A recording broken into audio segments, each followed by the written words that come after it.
ఈ లోకములో పుట్టవలసి వచ్చింది. దేవుడు అనేటువంటి వాడు మానవ రూపం దాల్చవలసినటువంటి అవసరత ఉందా? ఒకవేళ దేవుడు అనేటువంటి ఆయన మానవ రూపము దాల్చగలిగితే లేదా మనిషిగా లోకానికి రాగలిగితే ఎందుకు దాని వెనకాల ఏ ఉద్దేశం ఉంది? ఏ ఉద్దేశము చేత యేసయ్య ఈ లోకానికి రావడానికి ఇష్టపడ్డాడు? అసలు ఒక దేవుడు మానవ దేహాన్ని ధరించుకుని రావడానికి ఇష్టపడడానికి మనుషుడు అంత ప్రాముఖ్యమైనటువంటి వాడేనా? మనుషుడు దేవునికి విలువైనటువంటి వాడేనా? ఏంటి దేవుడు మనిషి పట్ల కలిగి ఉన్నటువంటి ఉద్దేశము అనే విషయాలు ఒక 2-3 సంఘటనలు ఈ క్రిస్మస్ సందర్భంగా మీ అందరికీ తెలియచేయాలని ఆశపడుతున్నాం. చూడండి, మనం చదువుకున్నటువంటి వాక్య భాగం మరొకసారి చదువుదాము. యెషయా గ్రంథము 11వ అధ్యాయము 1వ వచనం. యెషయా గ్రంథము 11వ అధ్యాయము 1వ వచనం. యెషయా మొద్దు నుండి చిగురు పుట్టెను, వాని వేరుల నుండి అంకురము ఎదిగి ఫలించును.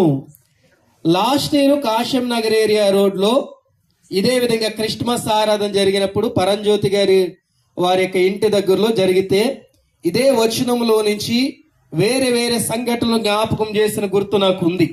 యెషయా గ్రంథము 9వ అధ్యాయం 6వ వచనము, 11వ అధ్యాయము 1వ వచనాన్ని, 2 వచనాలని కూడా జ్ఞాపకం చేస్తూ వాక్యాన్ని మనం ధ్యానించుకున్నాం. గుర్తుందా మీకు? నాకు తెలిసి గుర్తుండకపోవచ్చు. సార్ 1 year అయింది సార్, ఎట్లా సార్ అని అనుకుంటారు కదా, కానీ నేను రాసుకుంటాను నాకు గుర్తుంటే. సో మరలా కూడా ఇదే అధ్యాయం నుంచి మనం ధ్యానం చేసుకుందాం. ఏంటి దేవుడు కలిగి ఉన్నటువంటి ఉద్దేశం ఏంటి? మనిషి పట్ల ఆయన యొక్క ప్రణాళికని ఏంటి? ఏది మార్పు చేయాలని ఆశపడ్డాడు, ఏది మార్చాలని ఆశపడ్డాడు అనే విషయంలో మొదటి విషయాన్ని జ్ఞాపకం చేస్తున్నా. యెషయా మొద్దు నుండి చిగురు పుట్టెను. ఈ మొద్దు నుంచి చిగురు పుట్టడం ఏంటి, యెషయా ఏంటి, ఇవన్నీ కూడా చిన్న వివరణగా మనం నేర్చుకుని అప్పుడు వాక్యంలోనికి వెళదాం. దావీదు గురించి మనందరికీ తెలుసు. ఇక్కడ వాక్యం వింటున్నటువంటి వారికి ఈ వివరణ జ్ఞాపకం చేస్తున్నాను. దావీదు గూర్చి మనందరికీ తెలుసు. దావీదు యొక్క తండ్రి గూర్చినటువంటి వివరణ మనలో చాలా మందికి తెలియదు. దావీదు తండ్రి సాదాసీదానమైనటువంటి వ్యక్తే. ఆయన డబ్బున్నటువంటి వాడు కాదు, ధనికుడైనటువంటి వాడు కాదు, గొప్ప పేరు ప్రఖ్యాతులు కలిగినటువంటి వాడు కాదు. ఒక రకంగా మనకు అర్థమయ్యేలా చెప్పాలంటే మనకులాగా కూలీ నాలి చేసుకున్నటువంటి వ్యక్తే, సాధారణమైనటువంటి వృత్తి చేసుకునేటువంటి వ్యక్తే. వారికి ఉన్నటువంటి కుమారులు కొంతమంది కుమారులను ఆర్మీకి పంపించాడు. చాలా మంచి పని అది. ఆర్మీకి పంపించడం అంటే, లేదా రాజుగారి దగ్గర ఒక ఉన్నతమైనటువంటి పని కోసం పంపించడానికి తన మనసు నిలుపుకున్నాడు. అందరిని పంపించేశాడు, ఒక్కడనే నిలబెట్టుకున్నాడు. ఆయన పేరు చెప్తారా? నా పని అమ్మ ప్రైజ్ గా దావీదు. సో ఆయన పేరు మనందరికీ తెలుసు. రాజయ్యాడు, ఘనమైనటువంటి స్థితిలోనికి వెళ్ళాడు. దాని గురించి రాయబడుతుంది. ఇప్పుడు దావీదు గూర్చి మాట్లాడడానికి యెషయా మొద్దు నుంచి చిగురు పుట్టినటువంటి వచనాలన్నీ కూడా తీసుకుని వచ్చాడు. యెషయా మొద్దు నుంచి అంటే రాసినటువంటి ప్రవక్త గురించి రాయబడిన మాటలు కాదు ఇవి.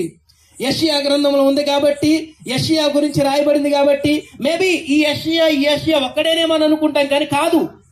యెషయా రాసినటువంటి ప్రవక్త వేరు, ఇక్కడ రాయబడినటువంటి ప్రవచనం వాక్కు వేరు. యెషయా అనేటువంటి దావీదు తండ్రి గురించి రాస్తూ ఆయన వంశావళి గురించి చెప్పుకుంటూ వస్తూ ఇప్పుడు యేసు క్రీస్తు గురించి చెప్పడానికి మాట రాస్తున్నాడు. యెషయా మొద్దు నుండి చిగురు పుట్టును అంటే దావీదు వంశావళిలో నుంచి లేదా యెషయా వంశావళిలో నుంచి యేసు క్రీస్తు ప్రభువారు ఈ లోకానికి రాబోతున్నాడు. యేసు క్రీస్తు ప్రభువారు ఈ లోకములో పుట్టబోతున్నాడు.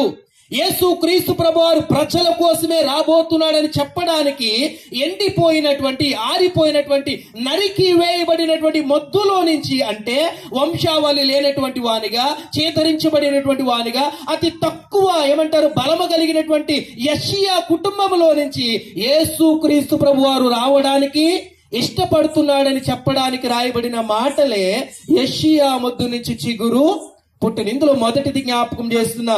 ఏంటి సార్ అందులోంచి మనం నేర్చుకునే మాటలు? ఈ మైకు ద్వారా వింటున్న వారు కానీ, ఇక్కడ కూర్చున్నటువంటి వారు కానీ, క్రిస్మస్ సందేశాన్ని మనం వినడానికి వచ్చాం, క్రిస్మస్ మాటలు మనం నేర్చుకోవడానికి వచ్చాం. కనుక మొదటిది, ఎండిపోయిన మొద్దు నుంచి చిగురు పుట్టడము అంటే నిరీక్షణ లేని ప్రజలు నిరీక్షణలోనికి వచ్చుట. నమ్మితే గట్టిగా చెప్పకూడదామండి, ఇంకొంచెం గట్టిగా. నిరీక్షణ లేనటువంటి ప్రజలు నిరీక్షణలోనికి రావడం అనేది, ఎండిపోయినటువంటి మొద్దు, ఆరిపోయినటువంటి మొద్దు, అంటే ఇక చిగురించడానికి అవకాశం లేనటువంటి మొద్దు గురించి, లేదా ఇశ్రాయేలీయుల ప్రజల గురించి, అక్కడ ఉన్నటువంటి సమాజం అంతటి గురించి ఈ మాటలు మాట్లాడుతూ దేవుడు చెబుతున్నాడు. ఇశ్రాయేలీయులు అనుకుంటున్నారంటే చూడండి, దీని ముందు వచనంలో రాయబడుతుంది. యెషయా గ్రంథము 9వ అధ్యాయం 2వ వచనం చదువుదాం.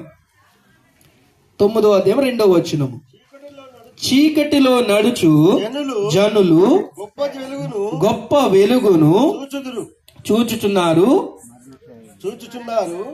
మరణ ఛాయ గల దేశవాసుల మీద వెలుగు ప్రకాశించును. ఇది యెషయా గ్రంథంలో ప్రవచించబడినటువంటి వాక్కు. మరలా చెప్తున్నా చూడండి, చీకటిలో నడుచు జనులు గొప్ప వెలుగును చూచుదురు. ఈ ప్రవచనం ఎక్కడ నెరవేర్చబడ్డా సార్ అంటే చూడండి ఒకసారి మత్తయి సువార్తలోనికి మనం వెళ్దాం. ఈ 2 వచనాలు చదువుకుని అప్పుడు మనము వాక్యాన్ని ధ్యానించుకుందాం. మత్తయి సువార్త 4వ అధ్యాయము 12, 16 వచనాలు 2 కలిపి ఉన్నాయి, 2 కలిపి చదువుదాం. చూడండి, మత్తయి సువార్త 4వ అధ్యాయము 12, 16 వచనాలు చదవండి ఒకసారి. యోహాను చెరపట్టబడినని యేసు విని గలిలయకు తిరిగి వెళ్ళి నజరేతును విడిచి జెబూలూను నప్తాలీను దేశ ప్రాంతములలో సముద్ర తీరమందలి కపెర్నహూమునకు వచ్చి కాపురముండెను.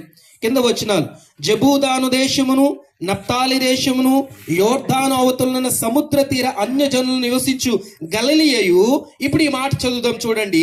చీకటిలో కూర్చున్న ప్రజలను గొప్ప వెలుగును చూచిరి, మరణ ప్రదేశములోను మరణ ఛాయలోను కూర్చుండిన వారికి వెలుగు ఉదయించెను అని ప్రవక్త అయిన యెషయా ద్వారా పలకబడినది నెరవేరునట్లు. లాస్ట్ మీరందరూ చెప్తారని ఆపేసా. ఈలాగు అంటే ఏం జరిగిందయ్యా అంటే, యెషయా మొద్దు నుంచి చిగురు పుట్టడం అంటే అది ఒక మాటగా రాయబడినటువంటి విషయం కాదు, అది ఒక పదముగా రాయబడినటువంటి విషయం కాదు. లేదా బైబిల్ ఏదో నామకే వాస్తు మనం చదువుకుంటూ వెళ్ళిపోతాం కదా సార్. యెషయా మొద్దు నుండి చిగురు పుట్టను, ఆ మొద్దు గురించి మనకి ఎందుకు సార్, చిగురు గురించి మనకి ఎందుకు సార్, యెహోవా ఆశీర్వాదం ఐశ్వర్యం ఇచ్చినంటే మనకు కావాలని అనుకుంటూ ఈ మాటలే మనం చదువుతాం. కానీ దాని వెనకాల విధానం అంతా కూడా రాయబడుతుంది. ప్రజలందరూ కూడాను చీకట్లో కూర్చున్న వారిగా ఉన్నారంట. చీకట్లో కూర్చోవడం అంటే నిరీక్షణ లేనటువంటి వారిగా ఉన్నారు. ఏంటి సార్ నిరీక్షణ లేనటువంటి వారిగా అంటే, యేసుక్రీస్తు ప్రభువారు పుట్టడానికి మరియమ్మను గబ్రియేలు దేవదూత వచ్చి దర్శించేంత వరకు, జకరియా ఎలిజబెత్లను దర్శించేంత వరకు కూడా ప్రజలందరూ కూడా వారి జీవిత విధానం ఎలా ఉందంటే, ఎప్పుడు మెస్సియా మా కొరకు వస్తాడు, ఎప్పుడు యేసయ్య మా కొరకు వస్తాడు, ఇశ్రాయేలీయుల ప్రజల్ని ఎప్పుడు విడిపిస్తాడు. మేము మెస్సియా గురించి చూస్తూ ఉన్నాం, యేసుక్రీస్తు గురించి చూస్తున్నాం, ఇమ్మానుయేలు గురించి చూస్తున్నాము. ఆయన ఎప్పుడు వస్తాడు అని మేము నిరీక్షణకు ఆధారము లేనటువంటి పరిస్థితుల్లో, మేము బయటపడతాము అనేటువంటి పరిస్థితులు లేనటువంటి పరిస్థితుల్లో యేసుక్రీస్తు రాకడ కొరకు మేము ఎదురు చూస్తున్నాము. ఎందుకు ఈ క్రైస్తవులందరూ ఈ విధంగా క్రిస్మస్ దినాలు రాగానే, లేదా డిసెంబర్ నెల రాగానే 1వ తారీఖు మొదలుకుని 30వ తారీఖు వరకు ఒకటే క్రిస్మస్ సంబరాలు చేస్తూ ఉంటారు, ఒకటే ఆరాధనలు చేస్తూ ఉంటారు, ఒకటే మందిగా కూడి ప్రాంతాలు తిరుగుకుంటూ, లేదా చిన్న ఇప్పుడు వేసినటువంటి స్టేజుల్లాగా పెట్టి దేవుని యొక్క వాక్యాన్ని బోధిస్తూ ఉంటారు. ఎందుకు వీరికి వేరే పని లేదా అంటే నేను చెబుతూ ఉన్నాను, అనేక మంది ప్రజలు చీకటిలో కూర్చున్నటువంటి వారిగా ఉండిపోయారు. ఏం చేయాలో తెలియనటువంటి పరిస్థితి, రేపేమో జరుగుతుందో తెలియనటువంటి పరిస్థితి, నిరీక్షణకు ఆధారము లేనటువంటి వారిగా ఉంటే ఇప్పుడు దేవుడు మనతో మాట్లాడుతూ చెబుతున్నాడు, మొత్తైపోయినటువంటిది, ఎండిపోయినటువంటిది మరలా చిగురింప చేయగలిగిన దేవుడను నేనే. నమ్మితే గట్టిగా చెప్పలు కొడదామండి. కనుక ఇక్కడ కూర్చున్న వారు కానీ, ఈ మైక్ ద్వారా ఎవరైనా వింటున్నటువంటి వారు కానీ ఉంటే, ఒకవేళ ఏ విషయంలో నిరీక్షణ కోల్పోయావేమో, నువ్వు ఏ విషయంలో అయినా సరే నమ్మకత్వాన్ని కోల్పోయావేమో, ఏ విషయంలో అయినా సరే ఏం జరుగుతాదు అనేటువంటి పరిస్థితిలో ఉన్నావేమో, రేపటి కూర్చున్నటువంటి నిరీక్షణ విషయంలో అయ్యో నాకు ఏమైతుందో అనేటువంటి చింత ఉంది, నాకంటూ నిరీక్షణ ఏమీ లేదు, నా జీవితం బాగుపడుతుందనే నిరీక్షణ లేదు, నాకు వెలుగు కలుగుతుందనే నిరీక్షణ లేదు, అంతా కూడా ఏదో చీకటి కమ్మినట్టు అనిపిస్తుంది సార్, అంతా కూడా ఏదో భ్రమలాగా అనిపిస్తుంది సార్, ఇందులోకి వెళ్ళి ఎవడు బయట పడివేస్తాడో నాకు అర్థం కావడంలే, దోస్తాన్ దగ్గరికి వెళ్ళినా నాకు సహాయం దొరకడంలే, బంధుమిత్రుల దగ్గరికి వెళ్ళిన సహాయం దొరకడంలే, పాలి వారి దగ్గరికి వెళ్ళిన సహాయం దొరకడంలే, నాకు ఇంకా నిరీక్షణ లేదు సార్. ఇందులో రాయబడ్డ చూడండి, మత్తయి సువార్తలో చాలా క్లియర్ గా, చీకటిలో కూర్చున్న ప్రజలకు వెలుగును గొప్ప వెలుగు చూచిరి, మరణ ప్రదేశములోను మరణ ఛాయలోను కూర్చున్న వారికి వెలుగు.